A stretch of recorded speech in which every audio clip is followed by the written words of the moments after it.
what is for merienda today? I'm so hungry. Oh my gosh, I can't wait to eat. So today for merienda, I have Ritz crackers, accompanied by vegan buffalo dip, Trader Joe's, and Kite Hill queso. Also Yum. dairy free.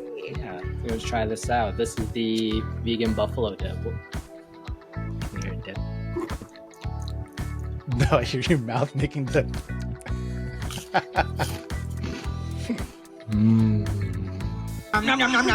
This is a really good vegan buffalo dip from Trader Joe's. Dairy-free, plant-based, made with cauliflower. Wow. Okay. I recommend it. Cool. On to the next. Kite Hill, dip, queso. Let's dig in. Ritz, scoop.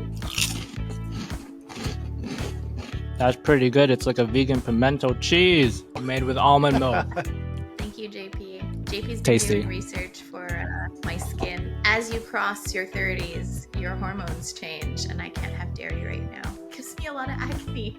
So JP's been very sweet in helping test out some dairy-free alternatives to my favorite snackies. She loves cheese and dip. I recommend these two products. I'm Cam Brady, and I seductively approve this message.